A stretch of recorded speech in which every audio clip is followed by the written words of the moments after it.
अस्सलामुअलैकुम। मज़े मज़े की कहानियाँ सुनने के लिए सब्सक्राइब करें मंसूर वॉइस और साथ ही बेल बटन को भी दबाएं। शुक्रिया। पेशे खिदमत है तिलिस्म होशुबा सीरीज़ की कहानी उमरू के कारनामे, दूसरा हिस्सा। उमरू की वापसी की खबर जल्द ही सारे तिलिस्म होशुबा में मशहूर हो गई। चप्पे चप्पे में यही चर्चा था कि अब अफरासियाब को बागियों से निपटने के लिए तिलिस्म जुल्मात की बलाओं की मदद लेनी पड़ेगी या खुद मुकाबले पर जाना होगा। उमरू तिलिस्म नूर अफशान से सिर्फ फौज ही साथ नहीं लाया, बल्कि ऐसे तिलिस्मी तोहफे भी लेकर आया है जिनके सामने बड़े से बड़ा जादूगर भी ज्यादा देर नहीं ठहर सकता। अफरासियाब ये बातें दूसरों से ज्यादा जानता था। उसे ना उन तिलिस्मी तोहफों की परवाह थी जो उमरू कोकब से लेकर आया, न उसकी इमदादी फौज की। ना वो कोकब से डरता था, न किसी और ताकत से। इसलिए कि जब तक तिलिस्म कुशा शहजादा असद उसकी कैद में था, उसकी जान या तिलिस्म होशुबा को किसी से कोई खतरा न था। अगर सारी दुनिया के जादूगर और पहलवान इकट्ठे होकर भी उसके मुकाबले पर आ जाते तो वो खुद और तिलिस्म जुल्मात में रहने वाली उसकी मददगार बलाएं उन सब से निपटने की सलाहियत रखती थीं। अफरासियाब को सही मायनों में अगर फिक्र थी तो सिर्फ उमरू की। उमरू ने बार बार उसे जिक पहुंचाई थी। कई बार उसके हत्थे चढ़ने के बाद बचकर निकल गया। एक एक करके उसके कितने ही खैर ख्वाहों को उसे बगावत पर आमादा कर चुका था। कोकब से उसका बिगाड़ पैदा करने में कामयाब हो गया और इन सब बातों के सबब तिलिस्म होशुबा के बाशिंदों के दिल से रोज बरोज अफरासियाब का रोब कम होता जा रहा था। अब अफरासियाब उमरू को ज्यादा ढील देने पर आमादा न था। उमरू की वापसी की खबर सुनकर अफरासियाब ने पहले तो अपनी मशहूर अय्यारनों, सरसर वगैरह को उमरू के गिरफ्तार करने पर मामूर किया, लेकिन आखिरकार जब वो नाकाम रही तो एक दिन उसने अपने मशहूर वजीर बागबान को हुक्म दिया कि जिस तरह बन पड़े उमरू को पकड़ ला। बागबान जबरदस्त जादूगर था। वो एक बार पहले भी उमरू को गिरफ्तार करके लाया था। हुक्म मिलते ही रवाना हो गया। उधर ख्वाजा उमरू अपनी कामयाबियों और तिलिस्मी तोहफों के सबब इतने मगरूर हो चुके थे कि उन्होंने एहतियात करना बिल्कुल छोड़ दिया। एक दिन दोपहर के वक्त ख्वाजा उमरू अपने खेमे में आराम कर रहे थे कि बागबान उड़ता हुआ वहां जा पहुंचा। चंद मुहाफिज सिपाहियों और जादूगरों की उस पर नजर पड़ गई, लेकिन कबल इसके कि वो कुछ करते, बागबान गड़ाब से डुबकी लगाकर उमरू के खेमे में जा दाखिल हुआ। आहट से उमरू की भी आंख खुल गई। बागबान ने फौरन मंत्र पढ़कर उमरू के बदन को सून कर दिया और दूसरे ही लम्हे उसे पंजे में दाब कर ले उड़ा। कितने ही मुहाफिज सिपाहियों ने बागबान पर तीर बरसाए, कितने ही जादूगरों ने उड़कर उसे रोकना चाहा, लेकिन बागबान उन सबके हमलों से बचता बचाता साफ निकल गया। आनन फानन ये खबर मशहूर हो गई कि अफरासियाब का कोई जादूगर उमरू को पकड़ कर ले गया है। मारूफ की छावनी में इस खबर से कोहराम मच गया। दूसरी तरफ जब बागबान ने उमरू को ले जाकर अफरासियाब के सामने पेश कर दिया तो बागे सेब में खुशी के शादियाने बजने लगे। अफरासियाब ने पूरे तिलिस्म होशुबा में मुनादी करा दी कि उमरू अय्यार गिरफ्तार हो गया है। आज से चौथे दिन उसे बागियों के सामने हलाक कर दिया जाएगा। इसके बाद बागियों का भी सफाया कर दिया जाएगा। मलका हैरत की छावनी में जिसने भी यह खबर सुनी खुशी से दीवाना हो गया। खुशी मलका हैरत को भी हुई, मगर उसे ये यकीन न आता था कि उमरू वाकई हलाक कर दिया जाएगा। इससे पेशतर भी कई बार उमरू गिरफ्तार हो चुका था, मगर ऐन सजा के मौका पर साफ बचकर निकल गया। अफरासियाब जब उमरू को लेकर मलका हैरत के पास पहुंचा तो उसकी तारीफ करने के बाद वो बोली, हजूर ने तस्दीक कर ली है कि यही असली उमरू है। अफरासियाब ने मूंछों पर ताव देते हुए जवाब दिया, हाँ, मैंने किताब सामरी से तस्दीक कर ली है, यही उमरू है। मगर हजूर, मलका हैरत ने कहा, किताब सामरी में क्या आपने ये भी देख लिया है कि यह इस मर्तबा बचकर न जा सकेगा? अफरासियाब की पेशानी पर बल पड़ गए। उसने गुस्से भरी नजरों से मलका हैरत को घूरते हुए कहा, यह देखने की मुझे जरूरत नहीं, क्या तुम समझती हो कि मैं उमरू को सजा देने की ताकत नहीं रखता? हैरत सटपटा गई, बोली, हजूर के आगे भला उस उमरू की क्या हकीकत है? मुझे सिर्फ ये फिक्र थी कि कहीं उसके शागिर्द धोखा देकर उसको छुड़ा न ले जाएं। सजा की तारीख हजूर ने 3 दिन बाद मुकर्रर की है, तब तक हमें उसकी चौकसी करनी होगी। तुम फिक्र न करो मलका, अफरासियाब ने कहा, सजा देने तक मैं खुद उसकी हिफाजत करूंगा। ये कहकर अफरासियाब ने कोई मंत्र पढ़कर ताली बजाई। फौरन जमीन फटी। एक तिलिस्मी पुतला जमीन से निकला। एक बड़ा शीशे का गोला उसके हाथों में था। वो गोला अफरासियाब के सामने रखकर तिलिस्मी पुतला उल्टे पैरों जमीन में समा गया। जमीन फिर पहले जैसी हो गई। अफरासियाब ने दोबारा मंत्र पढ़कर ताली बजाई। शीशे के गोले में धमाके की आवाज के साथ एक बड़ा सा सुराख बन गया। अफरासियाब ने उमरू को उस सुराख में गोले के अंदर डाला। सुराख खुद ब खुद बंद हो गया। अफरासियाब ने फिर कोई मंत्र पढ़कर गोले पर फूंका। गोला अपनी जगह से खुद उठा और आहिस्ता आहिस्ता ऊपर को उड़ता हुआ आसमान में एक जगह पहुंचकर ठहर गया। अब अफरासियाब मलका हैरत की तरफ मुतवज्जा हुआ और उसे कहने लगा, सजा का वक्त आने तक उमरू इसी शीशे के गोले में कैद रहेगा। मैं खुद इस गोले की हिफाजत करूंगा, देखूं कौन उसे छुड़ाता है। मारूख को भी अफरासियाब के इरादों की इतला हो चुकी थी। वो उमरू के बारे में बड़ी फिक्रमंद थी। उमरू के शागिर्द यारों को बुलाकर वो उनसे उमरू को छुड़ाने के बारे में मशवरा कर ही रही थी कि एक सरदार ने आकर इतला दी, अफरासियाब ने ख्वाजा उमरू को एक तिलिस्मी शीशे के गोले में कैद कर दिया है। वो गोला आसमान पर ठहरा हुआ है, दूर दूर से हर एक को नजर आ सकता है। ये सुनते ही अय्यारों के हाथ पांव ढीले हो गए। मेहतर किरान ने मारूख से कहा, अब ख्वाजा को छुड़ाना हमारे बस की बात नहीं। आसमान पर हमारी कोई अय्यारी काम नहीं आ सकती, आप ही कुछ कीजिए। मारूख ने अपनी फौज के जादूगरों को हुक्म दिया, या तो गोला तोड़कर उमरू को छुड़ा लाओ या गोले को यहाँ ले आओ। फौरन सैकड़ों जादूगर उड़ते हुए गोले की तरफ चल दिए। मलका हैरत ने देखा तो अफरासियाब को खबर दी। अफरासियाब ने कहा, फिक्र ना करो, ऐसे लाखों करोड़ों जादूगर भी उमरू को नहीं छुड़ा सकते, इन्हें कोशिश कर लेने दो। अफरासियाब ने ठीक ही कहा था। मारूख के जादूगर पहले तो गोले को तोड़ने की सरतोड़ कोशिश करते रहे, लेकिन जब उसमें मामूली खराश भी ना पैदा कर सके तो उन्होंने चाहा कि गोले को लेकर वापस चले जाएं। सबने मिलजुल कर कितने ही वार किए, जादू के सारे ही मंत्र पढ़ डाले, मगर गोला टस से मस ना हो सका। थक हार कर जैसे आए थे वैसे ही खाली हाथ मारूख के पास वापस चले गए। अब मारूख ने नामवर सरदारों को हुक्म दिया कि वो अपनी ताकत काम में लाएं। मलका बहार ने अपने तिलिस्मी गुलदस्ते गोले पर फेंके, फरमानिया ने फूल उछाले, मखमूर ने नारे मारे, नागिन बिजली तड़प तड़प कर गोले पर गिरी। गर्ज हर सरदार ने अपना हर हुनर इस्तेमाल कर लिया, मगर किसी के लिए कुछ न हो सका। आखिर में खुद मलका मारूख ने भी अपना सारा जादू आजमा डाला, लेकिन वो भी ना तो गोले को तोड़ सकी ना उसे उठाकर ला सकी। मायूस होकर कुछ आवुजारी करने लगे और कुछ दुआएं मांगने लगे। दूसरे दिन मलका मारूख का दिमाग ठिकाने आया तो उसने बलौर चहारदस्त को बुलाकर कहा, अब ख्वाजा को शहंशाह कोकब के अलावा कोई उस गोले से नहीं निकाल सकता। जिस कदर जल्द हो सके किला हफ्तरंग में जाकर मलका बुर्रां को इस हाल की खबर कर दो। 3 दिन के अंदर ख्वाजा को ना छुड़ाया गया तो इस मर्तबा अफरासियाब उन्हें जरूर हलाक कर देगा।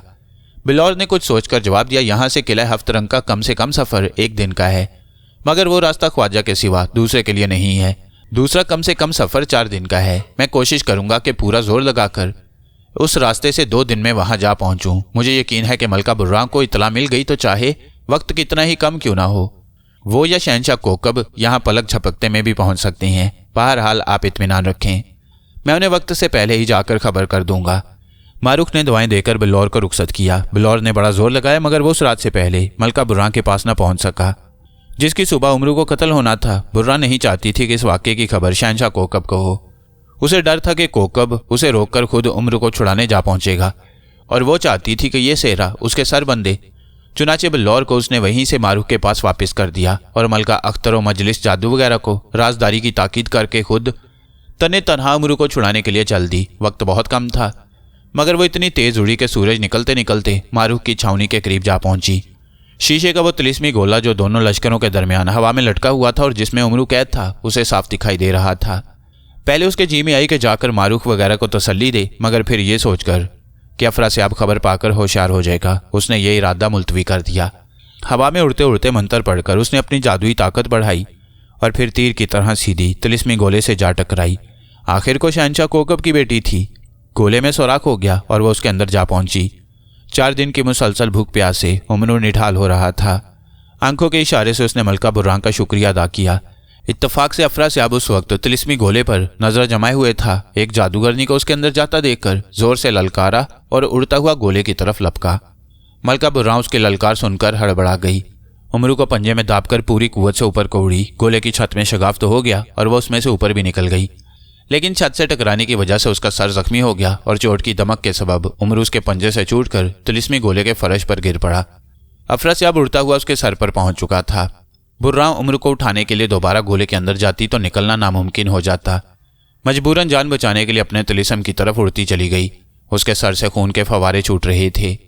अगर अफरासियाब मुसलसल उसका पीछा करता तो कमजोरी के सबब बुर्रां बचकर ना जा सकती, लेकिन अफरासियाब ने करीब पहुंचकर गोले में सुराख देखे और उमरू को मौजूद पाया तो उसे वहम हुआ कि बुर्रां उसे धोखा न दे रही हो सकता है मैं बुर्रां के पीछे जाऊं और कोई दूसरा आकर उमरू को ले उड़े। ये सोचकर वह तिलिस्मी गोले की तरफ मुतवज्जा हुआ। मंत्र पढ़कर उसमें पड़े हुए शगाफों को बंद किया। इसके बाद बुर्रां के पीछे चला। बुर्रां को खासा मौका मिल चुका था। जख्मी होने के बावजूद वो अपने मुल्क की हदूद में जा पहुंची। अफरासियाब ने उसका ज्यादा पीछा करना मुनासिब न समझा। सरहद पर खड़े होकर बुर्रां को ललकारते हुए बोला, तुझ में मेरे सामने ठहरने की हिम्मत नहीं थी तो अपने बाप को भेजा होता। अब मैं आज की बजाय उमरू को 1 हफ्ते के बाद कत्ल करूंगा। तुझसे या तेरे बाप से कुछ हो सके तो उमरू को छुड़ाने के लिए आ जाना, मैं तुम्हारा इंतजार करूंगा। अफरासियाब के अल्फाज बुर्रान के कलेजे को छलनी कर गई, मगर जख्मों ने उसे इतना बेहाल कर दिया था कि जवाब न दे सकी। अफरासियाब बड़े गुरूर के साथ उड़ता हुआ हैरत के पास वापस आया। बुर्रान की नाकामी की खबर आनन फानन हर तरफ फैल गई। अफरासियाब के हुक्म पर पूरे तिलिस्म होशरुबा में मुनादी कर दी गई कि 1 हफ्ते बाद उमरू को सूली पर चढ़ाया जाएगा। मुल्क के सारे मातहत बादशाहों, नवाबों और सरदारों को लाओ लश्कर के साथ आकर यह तमाशा देखना चाहिए और उमरू के कत्ल के जश्न में शरीक होना चाहिए। मारूख ने यह मुनादी सुनी तो उसकी रही सही उम्मीद भी खाक में मिल गई। बुर्रान की नाकामी ने उसे बिल्कुल मायूस कर दिया। उसने फैसला किया कि जिस दिन उमरू को सूली पर चढ़ाया जाएगा वो अफरासियाब के लश्कर पर हमला करेगी और लड़ते भिड़ते अपनी जान भी कुर्बान कर देगी। चंद एक बुजदिलों के सिवा फौज के सारे सरदारों और सिपाहियों ने भी कस्में खा खा कर मारूख का साथ देने का यकीन दिलाया। अफरासियाब हैरत की छावनी ही में ठहर गया। मुनादी की गूंज खत्म होते ही नज़दीक दूर से उसके पास आने वाले बादशाहों नवाबों का एक ना टूटने वाला सिलसिला शुरू हो गया था। दिन रात फौजों पर फौजें आती चली जा रही थीं और उन आने वालों के रिहायशी खैमों से मलका हैरत की छावनी के इलाके में दिन दुगना रात चौगुना इजाफा होता जा रहा था। यहाँ तक कि जो दिन उमरू की सूली देने का मुकर्रर था उस दिन मलका हैरत की छावनी 60 मील तक फैल चुकी थी। उधर शहनशाह को कभी खामोश न था। मलका बुर्रान की नाकामी और अफरासियाब की डींग पर मुश्ताल होकर उसने भी लाखों की ज़बरदस्त फौज तैयार की। उसने मलका बुर्रान को एक तिलिस्मी हथियार जमशेदी आयना दिया और रवानगी का हुक्म देकर बोला, मैं चाहता तो तनहा जाकर उमरू को छुड़ा लेता, मगर अफरासियाब ने जो डींग मारी है उसका जवाब यही है कि तुम फौज लेकर जाओ और डंके की चोट पर लड़ भिड़ कर उमरू को छुड़ा लाओ। ये जमशेदी आयना अफरासियाब के हर जादू का तोड़ करेगा। वैसे फिक्र न करना, अगर बात बढ़ी तो मैं और भी फौज और तिलिस्मी तोहफे भेज दूंगा, चाहे कुछ हो जाए उमरू को छुड़ाकर ही पलटना। मलका बुर्रान ने फौज को कई हिस्सों में तकसीम किया और हर हिस्से पर नामवर शहजादियों को सरदार मुकर्रर करके कूच का हुक्म दिया। जादूगरों का टिड्डी दल हवा में उड़ता हुआ तिलिस्म होशरुबा की समत रवाना हो गया। मलका हैरत की छावनी में उमरू के लिए सूली तैयार की जा रही थी। तिलिस्म होशरुबा के सारे बादशाह अपनी अपनी फौजों के साथ उमरू की मौत का तमाशा देखने के लिए मैदान में खड़े थे। अफरासियाब मलका हैरत के साथ एक ऊंचे टीले पर बैठा फखर से मूंछों को ताव दे रहा था। दूसरी तरफ मलका मारूख अपने जानिसारों के साथ अफरासियाब के हामियों पर हमला करने और लड़कर जान देने के लिए कमर कस रही थी। यकायक मलका हैरत की निगाह आसमान की तरफ उठ गई। तिलिस्म नूर अफशा की समत से उसे बादलों के बड़े बड़े टुकड़े उड़कर आते दिखाई दिए। हैरत ने चौंक कर अफरासियाब से कहा, हुजूर वो देखिए, तिलिस्मी बादल मालूम होती हैं, शायद कोकब की फौज आ पहुंची। अफरासियाब ने मंत्र पढ़कर ताली बजाई। आनन फानन वो बादल गायब हो गए और 2 लाख जादूगर अजदों पर सवार आते दिखाई दिए। हैरत उन्हें देखते ही चीख कर बोली, हुजूर जल्दी से उमरू को मार डालिए, ऐसा ना हो हुजूर इस लश्कर से लड़ने पर मुतवज्जा हों और कोई संगामे में उमरू को निकाल ले जाए। तुम फिक्र ना करो मलका, अफरासियाब ने कहा, इस फौज से मैं अभी निपटे लेता हूँ। ये कहकर अफरासियाब ने एक नारिंज आसमान पर उछाला। ऊपर जाकर वो नारिंज फटा, उसमें से धुआं इतना निकला कि बादल की तरह आने वाली फौज के सरों पर छा गया। फिर फौरन ही उसमें से नन्ही नन्ही बूंदें बरसने लगीं। आने वाली फौज के जादूगरों ने उस बादल को टालने के लिए बड़े मंत्र किए और उसकी बूंदों से बचने के लिए सरों पर फौलादी ढालों का साया कर लिया, मगर ना वो अबर उनसे टला ना वो उसकी बूंदों से बच सके। बूंदें ढालों को चीरती हुई उनके सरों में पैवस्त हो गईं और अंदर ही अंदर उतरते हुए अजदों को चीरती हुई निकल गईं। देखते ही देखते 2 लाख जादूगरों की फौज अजदों समेत पिघलकर जमीन से चिपक गई। उनके गिरते ही अफरासियाब ने कहा, वो मारा, और फिर हैरत की छावनी में एक सिरे से लेकर दूसरे सिरे तक अफरासियाब की जय के नारे गूंजने लगे। थोड़ी देर बाद आसमान से तिलिस्मी डंके बजते सुनाई दिए। सबने निगाहें ऊपर जमा दी। चंद ही लम्हों में 2 लाख जादूगरों की एक और फौज आती दिखाई दी। उस फौज के लोग पहली फौज के लोगों से ज्यादा सजीले और लड़ाकू दिखाई देते थे। मलका हैरत ने अफरासियाब की तरफ देखा। अफरासियाब मुस्कुराए और मंत्र पढ़कर ताली बजाई। 2 शमशीरजन शाह सवार तिलिस्मी घोड़ों पर सवार जमीन से निकलकर अफरासियाब के सामने आए। अफरासियाब ने उनसे कहा, तिलिस्मी सवारों, जरा दिखाओ तो दुश्मन की आने वाली फौज आपस में किस तरह लड़ती है। ये इशारा पाते ही तिलिस्मी शाह सवार तलवारें खींचकर आपस में एक दूसरे से लड़ने लगे। फौरन ही आने वाली फौज 2 हिस्सों में बट गई और नारे लगा लगा कर जोर शोर से आपस में जंग करने लगी। सदहा जंगजू जवान कट कट कर जमीन पर गिरने लगे। खून का मींह आसमान से बरसने लगा। मलका बुर्रान की जानिब से मलका नरगिस उस फौज की अफसर थी। उसने सिपाहियों को आपस में लड़ने से बहुत रोका, मगर उन पर तो अफरासियाब के जादू का असर था। किसी ने उसकी बात ना सुनी। वो बेचारी घबराई हुई मलका बुर्रान के पास पहुंची और कहने लगी, हुजूर गजब हो गया, 2 लाख अजदर सवार फौज अफरासियाब ने पिघला दी। बाकी के 2 लाख जवान भी आपस में कटे मरे जा रहे हैं। जल्दी कुछ कीजिए वरना मेरी फौज मुकम्मल तबाह हो जाएगी। मलका बुर्रा ने फौरन जमशेदी आईना निकाला और उसे अफरासियाब की सिमत चमकाते हुए बोली, जहां कहीं अफरासियाब का तिलिस्म काम कर रहा है जल जाए। बुर्रा के मुंह से इन अल्फाज के निकलते ही आईने में से एक शुआ निकली और गायब हो गई। चंद लम्हों बाद उस शुआ ने जमीन पर पहुंचकर अफरासियाब के उन तिलिस्मी शाह सवारों को जलाकर राख कर दिया कि जिनके लड़ने से मलका नरगिस की फौज आपस में लड़ने लगी थी। तिलिस्मी शाह सवारों के भस्म होते ही मलका नरगिस के सिपाहियों ने आपस में लड़ना बंद कर दिया। नरगिस ने उन्हें अफरासियाब पर हमला करने का हुक्म दिया। आनन फानन उन शमशीर जन शाह सवारों ने अफरासियाब के लश्कर पर यलगार कर दी। अफरासियाब ने भी ललकार कर अपनी फौजों को दुश्मन पर टूट पड़ने का हुक्म दिया और देखते ही देखते दोनों जानिब के हजारहा जंगजू एक दूसरे से भिड़ गए। खचाखच तलवारें चलने लगीं। मलका मारूख एक सिमत अपनी फौज तैयार किए मौके की मुंतजिर थी। मलका बुर्रा की फौजों को देखकर उसका दिल शेर हो गया। उसने भी अपनी फौजों के साथ मलका हैरत पर यलगार कर दी। जादू के संतरे, लीमू, नारियल और गोले एक दूसरे की तरफ उछलने लगे। घुमसान की जंग शुरू हो गई। थोड़ी ही देर में मलका बुर्रा भी अपनी खास फौज के साथ आ पहुंची। उसने भी अपने बहादुरों को धावा करने का हुक्म दे दिया, मगर यह हुक्म सुनकर खुद गायब हो गई। उसकी फौज यलगार करती हुई अफरासियाब की फौज से जा टकराई। मैदान जंग मैदान हशर बन गया। ढोल डंके, चीखो पुकार, नारे और ललकार, शोर इतना था कि कान पड़ी आवाज न सुनाई देती। जमीन खून से लालाजार हो रही थी। आसमान से आग और पत्थर बरस रहे थे। दोनों तरफ के बहादुर पूरे जोशो खरोश के साथ बढ़ बढ़कर हमले कर रहे थे। दोनों लश्करों की सफ़ें एक दूसरे में गुडमुड होकर रह गईं। दोस्त दुश्मन की किसी को तमीज़ ना रही। जो शख्स जिसको अपने सामने हथियार लिए पाता उस पर पिल पड़ता। अफरासियाब की मौजूदगी के सबब उसकी फ़ौज के हौसले बुलंद थे और मलका बुर्रा की मौजूदगी के ख्याल से उसकी और मारूख की फ़ौजों के दिल बड़े हुए थे। कोई भी अपनी बात नीची न होने देना चाहता था। सब अपनी आन पर मर मिटने के लिए तुले हुए थे। एक एक इंच ज़मीन पर खौफनाक जंग हो रही थी। कोई फ्रीक पीछे हटने के लिए आमादा न था। अगर एक आदमी मर जाता तो दूसरा दीवानावार बढ़कर उसकी जगह डट जाता। अफरासियाब बार बार हवा में बुलंद होकर अपने लश्कर का दिल बढ़ा रहा था। बुर्रा जो अपने लश्कर से गायब हुई तो जाकर अफरासियाब के पीछे ज़मीन से निकली। अफरासियाब एक बार ऊपर उछलने के बाद अपनी जगह पर खड़ा हुआ ही था कि बुर्रा ने पीछे से आवाज़ दी, ए अफरासियाब, अगर जमशेदी आईना तेरे सामने आ जाए तो क्या करेगा? ये सुनते ही अफरासियाब ने चमक कर पीछे देखा। बुर्रा ने आईना जमशेदी उसके सामने कर दिया। आईने की चमक से अफरासियाब का जिस्म कपकपाने लगा, दिमाग चक्कर खाने लगा। उसने बड़ी मुश्किल से अपने आप पर काबू पाकर एक मंत्र पढ़ा। गहरा धुआं आईने और अफरासियाब के दरमियान छा गया। उस धुएं में छुपकर वो बेहोश होने से बच गया। मलका बुर्रा ने मौका गनीमत जानकर शीशे के तिलिस्मी गोले की सिमत उड़ान ली, मगर मलका हैरत ने उसे देख लिया और जल्दी से एक नारिंज निकालकर उसकी तरफ खींच मारा। बुर्रा पीछे से बेखबर थी। नारिंज जाकर उसकी पीठ पर लगा। कोई और होता तो धुआं बनकर हलाक हो जाता, मगर वो भी शहनशाह कोकब की बेटी थी। हलाक तो ना हुई मगर बेहोश होकर अपने लश्कर में जा गिरी। मलका बुर्रा के जानिसार उसे जल्दी से होश में लाए। आंख खुलते उसने पूछा, मेरे नारिंज किसने मारा था? जानिसारों ने जवाब दिया, मलका हैरत ने। यह सुनकर मलका बुर्रा तड़प कर उड़ी। बुलंदी पर से उसे हैरत दिखाई दे गई। बुर्रा ने एक नारिंज हैरत की तरफ फेंका। वो हैरत के करीब पहुंचते ही पंजा बना और हैरत को दबोच कर ले उड़ा। हैरत मंत्र पढ़कर चिल्लाई, ओ बुर्रा, तेरा पंजा मुझे ले जाए और तू जमीन में धंस जाए। हैरत के इन लफ्जों के असर से बुर्रा जमीन पर गिरी और अंदर धंसने लगी। वो बुलंद आवाज से चीख पड़ी, ए हैरत, मैं तुझको छुड़ाती हूँ, तू मुझे छुड़ा दे। इस आवाज पर जो पंजा हैरत को लिए जाता था धुआं बनकर गायब हो गया। हैरत जमीन पर अपनी जगह आ रही। उसी वक्त जमीन जो बुर्रा को निकली जा रही थी साकित हो गई। बुर्रा निकलकर बाहर आ गई।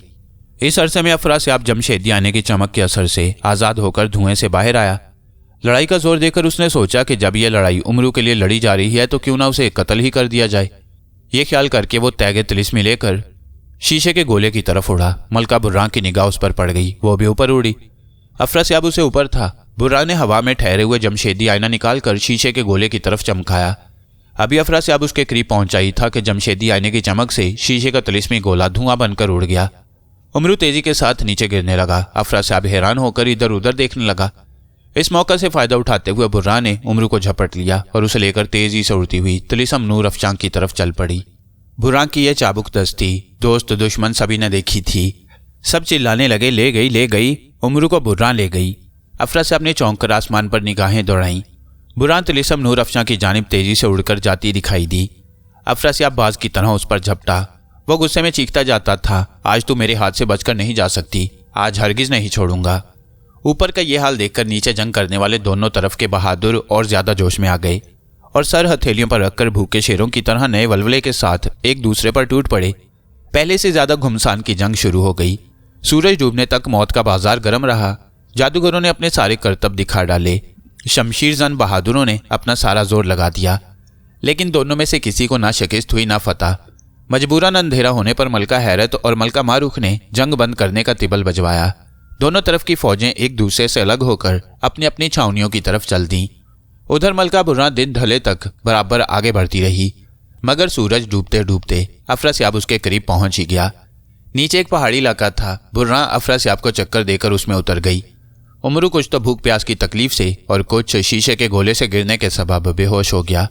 एक गार में पहुंचकर बुर्रा उमरू को होश में लाई। उमरू ने आंख खुलते ही पूछा, मलका साहिबा, आप कुछ परेशान हैं? यहाँ गार में छुपने की क्या वजह है? आप तो मैदान जंग में अफरासियाब से लड़ रही थी। मैं तिलिस्मी गोले में कैद था। हम यहाँ कैसे पहुंचे? मलका बुर्रा ने उसे मुख्तसर लफ्जों में सारी बात बता दी और कहा, अफरासियाब मेरे पीछे लगा हुआ है। मैं इससे ज्यादा तेज उड़कर अपने तिलिस्म में नहीं जा सकती। उसे चकमा देकर यहाँ आ उतरी हूँ, मगर जल्द ही वो हमें ढूंढ निकालेगा। कोई तरकीब कीजिए कि जादू के जोर से वो ये ना देख सके कि हम कहाँ छुपे हैं। उमरू ने जंबील में से करामती चादर निकालते हुए कहा, यह क्या बड़ी बात है, लो ये चादर ओढ़ लो। अफरासियाब का बाप भी मालूम ना कर सकेगा कि हम कहाँ हैं। दोनों ने करामती चादर ओढ़ ली। इस अरसे में अफरासियाब भी आसमान से नीचे उतर चुका था। बुर्रा की तलाश में उसने चप्पे चप्पे में तिलिस्मी परिंदे और पुतले दौड़ाए, मगर जो पलट कर आता यही जवाब देता। उमरू और बुर्रा का कोई पता नहीं चलता। थक हार कर उसने किताबें सामने देखी। करामती चादर के सबब उससे भी कोई हाल मालूम ना हो सका। गुस्से में आकर वह खुद एक एक गार और खाई कंगालने लगा और उस गार में भी जा पहुंचा जहां उमरू और बुर्रा मौजूद थे, मगर करामती चादर के सबब उसे कुछ दिखाई ना दिया। बुर्रा के इस तरह गायब हो जाने पर अफरासियाब को सख्त शर्मिंदगी हुई। वहां से मैदान जंग जाने के बजाय वो सीधा बागे सेब में चला गया, मगर फिर ये सोचकर कि यहाँ भी सरदार उमरू और बुर्रा के बारे में पूछकर शर्मिंदा करेंगे, बागे सेब छोड़कर तिलिस्म जुल्मात जाकर एक हुजरे में मुंह लपेट कर पड़ रहा। कभी अपने आप से कहता कि डूब मरने की बात है, कोकब की छोकरी डंके की चोट उमरू को छुड़ा ले गई, मैं कुछ न कर सका, रियाया की नज़र में मेरी क्या शान रह गई। कभी अपने आप को तसल्ली देता कि उमरू के छूट जाने से मेरे तख्तो ताज को भला क्या खतरा है।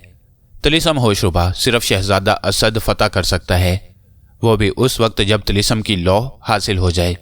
सो शहजादा असद मेरी कैद में है और तिलिस्म की लौ ऐसी जगह महफूज है कि मेरे राजदारों को भी उसका पता नहीं। फिर मुझे परेशान होने की क्या जरूरत है।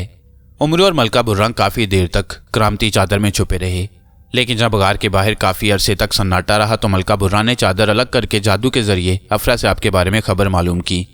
पता चला कि वो वापस चला गया है। इस पर बुर्रा ने उमरू से कहा, ख्वाजा साहिब, अब यहाँ से आप अपने लश्कर की राह लें, मैं किला हफ्तरंग को जाती हूँ। अफरासियाब इस वक्त सख्त गजबनाक है। मैं भी आपके साथ चली और उसे मालूम हो गया तो बड़ी क़यामत ढाएगा। वैसे आप बिल्कुल फिक्रमंद ना हो, मेरी फौज वहाँ आपकी मदद के लिए मौजूद है। अफरासियाब आसानी से उस फौज को ख़त्म नहीं कर सकता। मैं खबर लेती रहूँगी, ज़रूरत पड़ी तो और फौज भी भेज दूंगी, बल्कि खुद भी आ जाऊंगी। अच्छा, खुदा हाफिज। जवाब में उमरू ने भी खुदा हाफिज कहा और अपने लश्कर की तरफ रवाना हो गया। बुर्रा उड़कर तिलिस्म नूर अफशां को चल दी। छावनी के करीब पहुंचकर उमरू ने सोचा, मैं इसी तरह सब पर जाहिर हो गया तो मेरे आने की खबर मशहूर हो जाएगी। अफरासियाब सख्त मुश्तइल है, क्यों ना भेस बदल कर कुछ दिन खामोशी से गुजारूं। दोस्त दुश्मन यही समझेंगे कि मलका बुर्रा मुझे तिलिस्म नूर अफशां में ले गई है, फिर जब ज़रूरत होगी खुद को जाहिर कर दूंगा। ये ख्याल करके उसने मलका मारूख के एक खादिम का भेस भरा और छावनी में दाखिल हो गया। मारूख के सिवा उसने ये राज किसी को ना बताया। उमरू की मौजूदगी के एहसास से मलका मारूख का हौसला बहुत बुलंद हो गया। दूसरे दिन मेहमान फौजों को साथ लेकर उसने मलका हैरत से पहले दिन से भी ज्यादा सख्त जंग की, लेकिन हैरत भी जख्मी शेरनी की तरह खतरनाक बन चुकी थी। उसने अपनी फौज को इस बेजिगरी से लड़ाया कि मारूख की फतह की हसरत दिल में ही रह गई। सुबह से शाम तक गुमसान की जंग रही। अंधेरा होने पर हार जीत के बगैर दोनों फौजें फिर अपनी अपनी छावनी को वापस हो गईं। इसके बाद ये बात रोजमर्रा का मामूल बन गई। चौथे दिन अफरासियाब तिलिस्म जुल्मात से बागे सेब में वापस आया। आते ही उसने अपने खास काहिनों को तलब करके उनसे राय तलब की कि बागियों के हौसले बहुत बढ़ चुके हैं, उनकी ताकत में इजाफा होता जा रहा है। यहाँ तक कि शहंशाह कोकब भी खुलकर उनकी मदद करने लगा है। बताओ, ऐसी हालत में मुझे क्या करना चाहिए? कुछ देर सोचने के बाद एक काहिन ने कहा, हुजूर, ज्यादा फिक्रमंद होने की जरूरत नहीं। अगर सारी दुनिया के बादशाह और जादूगर मिलकर भी हजूर पर फौज कशी करें तो कुछ ना हासिल होगा, लेकिन हालात चूंकि रोज बरोज बिगड़ते जा रहे हैं और खैर ख्वाहों को परेशानी लाहिक होने लगी है, इसलिए मेरी राय में आप तिलिस्म कुशा शहजादा असद को जल्द से जल्द कत्ल कर दें। ना रहेगा बांस, ना बजेगी बांसुरी, फिर किसी से हजूर के तख्तो-ताज को कभी कोई खतरा ना हो सकेगा। दूसरा काहिन बोल उठा, हजूर मुझे इस राय की हर बात से इत्तफाक है, मगर इससे इत्तफाक नहीं कि तिलिस्म कुशा को जल्द से जल्द कत्ल कर दिया जाए। मैंने लिखा देखा है कि तिलिस्म कुशा को उसकी कैद की मियाद खत्म होने से पहले कत्ल करना मुसीबतों का बायस बनेगा। पहले उसकी कत्ल की मियाद मालूम कीजिए, उसके बाद ही उसके कत्ल का फैसला कीजिए। दूसरे काहिनों ने भी उस काहिन की बात की तायद की। अफरासियाब सोच में पड़ गया। आखिर उसने किताब सामरी खोलकर तिलिस्म कुशा की कैद की मियाद मालूम की। पता चला कि अभी 1 माह की मुद्दत बाकी है। अफरासियाब ने कहा, बस तो फैसला हुआ कि आज से 1 माह के बाद तिलिस्म कुशा शहजादा असद को कत्ल कर दिया जाए। अब अफरासियाब ने मारूख और हैरत की लड़ाइयों की रिपोर्टें तलब की। पता चला कि रोजाना सुबह से शाम तक जंग होती है, दोनों तरफ के हजारों अफराद मारे जाते हैं, मगर नतीजा कुछ बरामद नहीं होता। ये मालूम करके अफरासियाब ने अपने हाथ से मलका हैरत के नाम एक खत लिखा और एक तिलिस्मी पुतले के हाथ रवाना कर दिया। मलका हैरत कई दिनों से अफरासियाब के बारे में बेखबर थी। उसका खत पाते ही वो उसे बेसब्री के साथ खोलकर पढ़ने लगी। लिखा था, मैंने फैसला किया है कि 1 माह बाद शहजादा असद को कत्ल कर दूंगा। उसके सिवा मुझे किसी से कोई अंदेशा नहीं। तब तक ख्वामखा जंग करके लाखों आदमियों को कटवाना गैर जरूरी है। कल से जंग बंद कर दो। मुल्क के जो मातहत बादशाह, नवाब और सरदार वहां उम्र का तमाशा देखने आए थे, सबको रुखसत कर दो। तिलिस्म कुशा का काम तमाम करने के बाद इत्मीनान के साथ बागियों से निपट लिया जाएगा। ये खत पढ़कर मलका हैरत ने पूरी छावनी में मुनादी करा दी कि कल सुबह से जंग बंद की जाती है। पहले से यहाँ रहने वाली फौज के अलावा सबको हुक्म दिया जाता है कि सूरज निकलने से पहले अपने अपने घरों को रवाना हो जाए। जासूसों के जरिए थोड़ी देर में यह खबर मारूख को भी हो गई। उसने ख्वाजा उमरू को बुलाकर मशवरा किया कि अब हमें क्या करना चाहिए। उमरू ने कुछ देर सोचने के बाद जवाब दिया, अगर दुश्मन जंग बंद करना चाहता है तो हमें क्या एतराज हो सकता है। आप भी कल से मैदान जंग में ना जाएं। लेकिन समझ में नहीं आया कि अफरासियाब ने जंग बंदी का हुक्म क्यों दिया है। जरूर दाल में कुछ काला है। मारूख ने कहा, हाँ मुझे भी ऐसा ही लगता है, हमें इसका पता करना चाहिए। मैं अभी जाकर मालूम करता हूँ। उमरू ने कहा और मारूख से रुखसत होकर हैरत की छावनी की तरफ चल दिया। करीब पहुंचकर उसने मलका हैरत के खादिमों का सा भेस भरा और छावनी में घूम फिरकर हालात मालूम करने लगा। असल बात मालूम करने में उसे जरा देर न लगी। हैरत की छावनी से निकलकर सीधा मलका मारूख के पास पहुंचा और कहने लगा, अफरासियाब ने आज से 1 माह बाद शहजादा असद को कत्ल करने का फैसला किया है। इसी वजह से उसने फिलहाल हमसे जंग करना मुलतवी कर दिया है। सुबह तिलिस्म होशरुबा के चप्पे चप्पे से आए हुए सारे बादशाह, मलकाएं और सरदार अपनी अपनी फौजों के साथ यहाँ से रुखसत हो जाएंगे। अब हमें शहजादा असद को कैद से निकालने की तरकीब करनी चाहिए। अगर अफरासियाब ने उसे कत्ल कर दिया तो फिर हम जिंदगी भर तिलिस्म होशरुबा फतह न कर सकेंगे। मलका मारूख के चेहरे पर हवाइयाँ उड़ने लगीं। वो बोली, ख्वाजा उमरू, शहजादा असद को छुड़ाना हमारे बस की बात नहीं। वो ऐसे तिलिस्म में कैद है जिस पर अफरासियाब के अलावा दुनिया में किसी का बस नहीं चल सकता। इस तिलिस्म की राजदार सिर्फ मलका मारा और मलका असरार जादू हैं, मगर एक तो वो अफरासियाब के वफादार हैं और दूसरा उन तक पहुंचना मुश्किल है क्योंकि वो तिलिस्म बातिन की ज़मीन की तहों के अंदर रहती हैं। मलका मारूख कुछ सोचती रही, फिर कहने लगी, मलका गुलगू नाम की एक शहजादी उस इलाके की हाकिम है जिसके नीचे से मलका असरार जादू के ठिकाने को रास्ता जाता है। मलका गुलगू ही उस रास्ते की मुहाफिज है। मुमकिन है अफरासियाब के बुलावे पर वो भी यहाँ आपके कत्ल का तमाशा देखने आई हो और हैरत की छावनी में मौजूद हो। उमरू मलका मारूख के एक एक लफ्ज़ को तवज्जो से सुनता रहा। बात पूरी हुई तो वो हाथ जोड़कर उठते हुए बोला, मैं इसी वक्त जाकर मलका गुलगू को तलाश करता हूँ। मिल गई तो ठीक, वरना जाने वालों में से किसी के साथ होकर तिलिस्म बातिन जा पहुंचूंगा। शहजादा असद ही हमारी आखिरी उम्मीद है। उसे छुड़ाने में अगर जान भी काम आएगी तो दरेग ना करूंगा। आप सब्र से मेरी वापसी का इंतजार करें। अगर मारा जाऊं या अफरासियाब शहजादा असद को कत्ल करने में कामयाब हो जाए तो तिलिस्म होशरुबा से निकलकर कोहे अकीक में अमीर हमजा के पास चली जाइए। बस जो कहना था कह चुका, खुदा हाफिज। मलका मारूख की आंखों में आंसू आ गए, मगर जूं तूं करके उसने उमरू को रुखसत किया। उमरू फिर पहले की तरह मलका हैरत की छावनी में पहुंचा। अब की बार वो एक गवैये के बहरूप में था। खासी देर तक वो मलका गुलगू की तलाश में इधर उधर मारा मारा फिरता रहा, लेकिन लाखों का लश्कर था और मीलों तक फैला हुआ। इसके अलावा सब कूच की तैयारियों में भी लगे हुए थे। कोई सामान बांध रहा था, कोई दोस्तों से रुखसत हो रहा था। उमरू को किसी से गुलगू का पता मालूम ना हो सका। अचानक उसे ख्याल आया कि रुखसत होने वाले सारे सरदार यकीनन मलका हैरत को सलाम करने जरूर जाएंगे। ये ख्याल आते ही उसने मलका हैरत की बारगाह का रुख किया। वहां मलकाओं, नवाबों और सरदारों का अज़दहाम था। कुछ आ रहे थे, कुछ रुखसत होकर जा रहे थे। मलका हैरत तख्त पर बैठी थी। उसके करीब एक सरदार खड़ा था जिसके हाथ में एक लंबी फहरिस्त थी। वो फहरिस्त में से नाम पुकारता। जिसका नाम पड़ता वो अपनी जगह से उठकर मलका के पास जाता और उससे इजाजत लेकर सलाम करता हुआ निकल जाता। इसे इत्तेफाक कहिए कि उमरू को वहां पहुंचे ज्यादा देर ना हुई थी कि फहरिस्त वाले ने मलका गुलगू नाजुक चशम का नाम पुकारा। ऊंची कुर्सी पर बैठी हुई एक नौजवान शहजादी उठी और मलका हैरत की तरफ चल दी। उमरू ने उस पर निगाहें जमा दी। जैसे ही वह मलका हैरत से रुखसत होकर दरबार से निकली, उमरू उसके पीछे हो लिया। रात आधी से ज्यादा गुजर चुकी थी। गुलगू अपने पड़ाव पर पहुंची तो उमरू ने देखा कि उसकी सारी फौज अपने डेरे खैमे समेट चुकी है और सारा मालो असबाब तिलिस्मी सवारियों पर बार किया जा चुका है। सफर की तैयारियां मुकम्मल हो चुकी हैं और लोग सिर्फ पौ फटने के इंतजार में इधर उधर बैठे वक्त गुजारी कर रहे हैं। मलका गुलगू के लिए उसकी कनीजों ने फकत एक कालीन बिछा रखा था। गुलगू उस पर जाकर बैठी ही थी कि उमरू ने दर्द अंगेज धुन में बांसुरी की तान छेड़ दी। गुलगू तड़प उठी, कनीजों को हुक्म दिया बांसुरी बजाने वाले को यहाँ ले आओ। उमरू कुछ ज्यादा दूर ना था, कनीजें उसे बुला लाईं। उमरू ने ऐसी बांसुरी बजाई कि गुलगू समेत सब दीवाने हो गए। बांसुरी का रंग जमाकर उमरू ने एक गजल छेड़ दी। फिर तो वो समा बंदा के सुनने वाला हर शख्स सर धुनने लगा। गजल खत्म हुई तो हर तरफ से उमरू पर अशरफियां, अंगूठियां और हार निछावर होने लगे। पो फटने में अभी थोड़ी ही देर बाकी थी। पूरी छावनी में रवानगी के नक्कारे बजने लगे।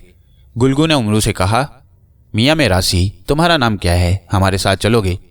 उमरू ने अदब से जवाब दिया, हजूर मेरा नाम खुर्द बुर्द है। कदरदानी का वादा फरमाए तो चलने में मुझे क्या उज़र है, अपना तो पेशा ही यही है। मलका और उसकी कनीजें उमरू का नाम सुनकर बहुत हंसी। उमरू को एक तिलिस्मी सवारी पर सवार करा दिया गया और वह मलका गुलगू की फौज के साथ तिलिस्म बातिन में उसके इलाके में दाखिल हो गया। एक दिन आराम करने के बाद मलका गुलगू ने रात को महफिल जमाई और उमरू को बुलाकर गाना सुनाने की फरमाइश की। इस मर्तबा उमरू ने बड़ा ही गजब ढाया। ऐसा लहक लहक कर गाया कि हर सुनने वाला मस्त होकर रक्स करने लगा। गाना खत्म होने पर मलका गुलगू बड़ी जोश में बोली, ऐ खुर्द बुर्द, तूने दिल खुश कर दिया, मांग, क्या मांगता है? उमरू ने अर्ज की, हजूर धन दौलत की ख्वाहिश नहीं, बस एक हसरत है, अगर पूरी करने का वादा करें तो कहूँ। गुलगू ने कहा, जो तू कहेगा वही होगा, बोल क्या हसरत है? उमरू ने हाथ जोड़कर कहा, हजूर बरसों से तमन्ना है कि कभी मलका असरार जादू और मलका मारा से अपने फन की दाद तलब करूं। अगर हजूर मुझे वहां तक पहुंचा दें तो बड़ा करम होगा, बस यही हसरत है। ये सुनते ही मलका गुलगू के चेहरे का रंग बदल गया। उसे शक हुआ कि गवैये के रूप में ये दुश्मन का कोई जासूस या अय्यार है। फौरन मंतर पढ़कर उमरू की तरफ फूंका। सारा बहरूप गायब हो गया। उमरू अपनी असली शक्ल में उसके सामने मौजूद था। गुलगू चीख पड़ी, इसे पकड़ो, ये मुआ उमरू अय्यार है। गजब हो गया कि हम इसे तिलिस्म बातन में अपने साथ ले आए। गिरफ्तार कर लो वरना अफरा-ए-आप सुनेगा तो गजब ढाएगा। कनीजें जो उमरू के गाने से मस्त हो रही थीं, खुद को संभालते हुए चारों तरफ से झपट पड़ी। उमरू भी होशियार हो चुका था। खंजर निकालकर उसने करीब पहुंचने वाली एक कनीज का काम तमाम किया और डुबकी लगाकर दूसरी कनीजों के झुरमट से बाहर निकल गया। चूंकि मरने वाली कनीज जादूगरनी थी, लिहाजा धुआं छा गया और उमरू इस अंधेरे से फायदा उठाकर गुलगू की हवेली में जा घुसा। खादमों की निगाह से बचने के लिए उसने करामती चादर ओढ़ ली और एक कोठरी में पहुंचकर अंदर से जंजीर लगाकर चुपका हो बैठा। नतीजा यह हुआ कि जब कनीजें उमरू को ढूंढकर थक गईं और गुलगू ने जादू के जरिए उमरू का पता लगाना चाहा तो कुछ मालूम ना हो सका। आखिर ये समझकर के उमरू उसके इलाके से बाहर निकल गया है, उसने इत्मीनान की सांस ली। उमरू जिस कोठरी में छुपा था उसमें बला का अंधेरा था। काफी देर बाद उसने अंदाजा लगा लिया कि गुलगू उसकी तलाश से मायूस हो चुकी होगी, तो उसने करामती चादर अलग करके जंबील में रखी और मोमबत्ती जलाकर कोठरी का जायजा लेने लगा।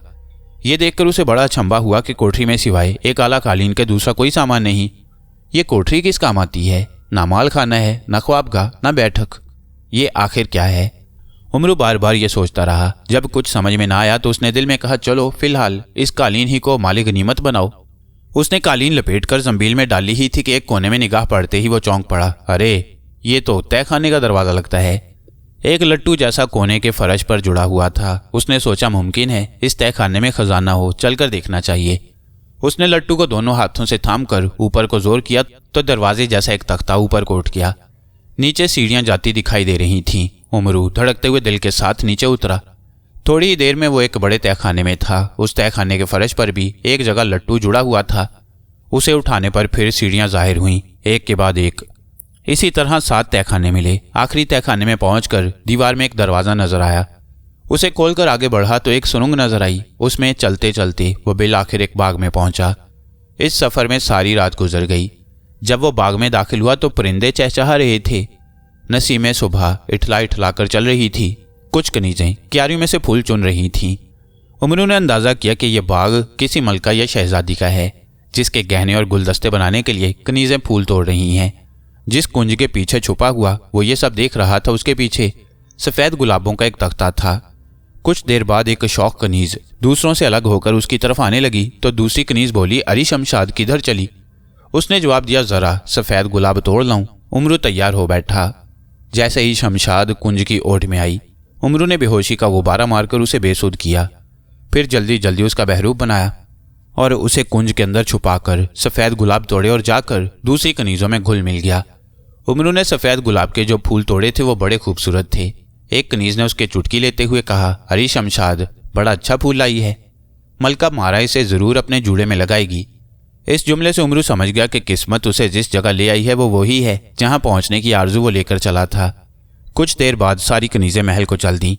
महल के एक अंदरूनी बरामदे में एक दूसरे से मिले हुए कई कमरे थे। हर कमरे के दरवाजे सोने के थे और उन पर मोतियों जड़े मखमली पर्दे पड़े हुए थे। कनीज़ें उस बरामदे में पहुंचकर रुक गईं और फूलों के हार और गुलदस्ते और जेवर बनाने लगीं। एक कनीज़ 2 कमरों के अंदर झांक कर आई और बोली, मलका असरार अभी तक खराटे ले रही हैं, अलबत्ता मलका मारा की आंख खुल गई है। अच्छा तो तुम हार और जेवर बनाओ, मैं और शमशाद उनके हाथ मुंह धुलाने का काम संभालती हैं।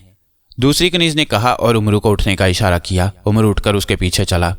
बरामदे के कोने में चिलमचियाँ और लोटे रखे थे। कनीज़ ने उमरू को चिलमची उठाने का इशारा किया और खुद लोटे में पानी भरकर इतर डालकर एक चौकी के करीब जाकर खड़ी हो गई।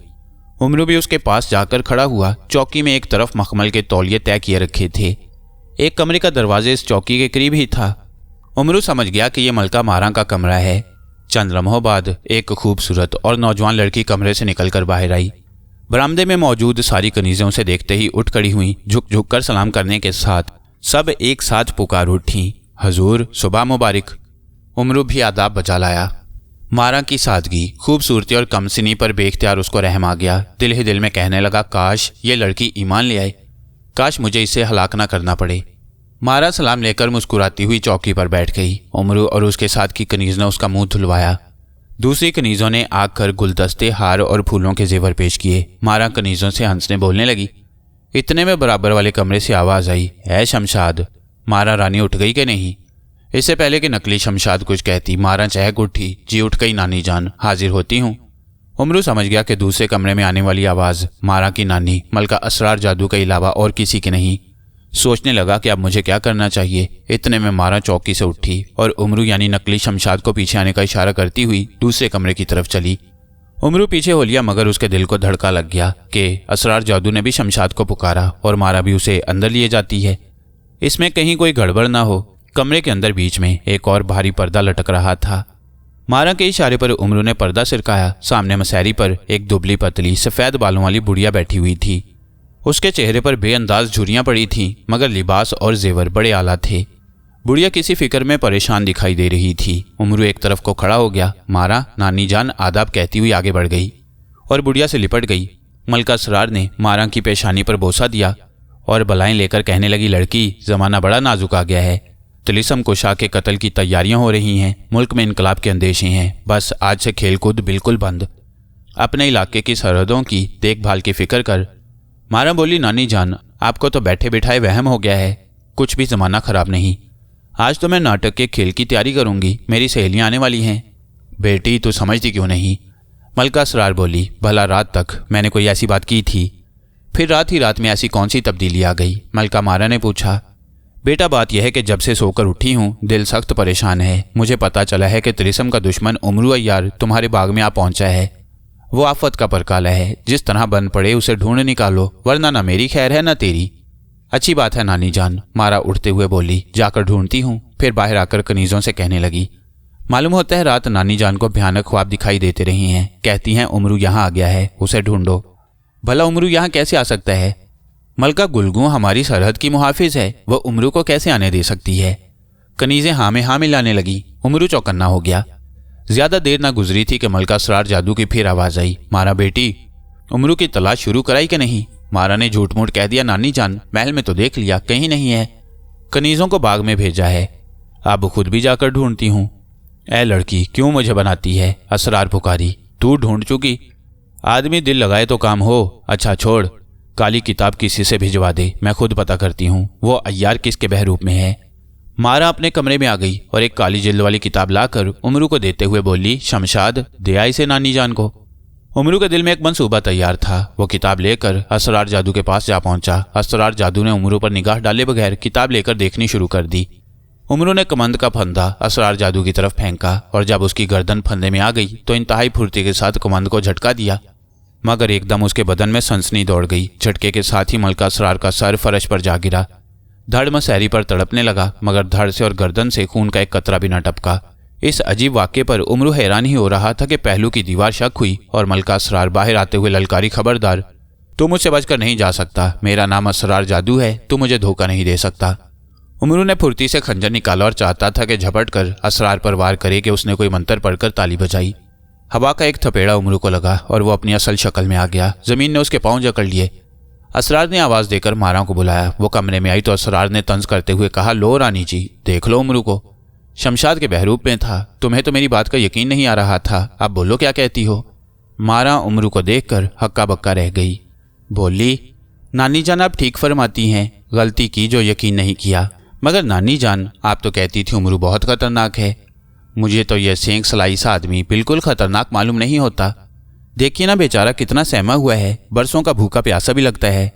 अरे घामड़, मलका असरार ने कहा, इसकी जाहिरी हालत पर ना जा।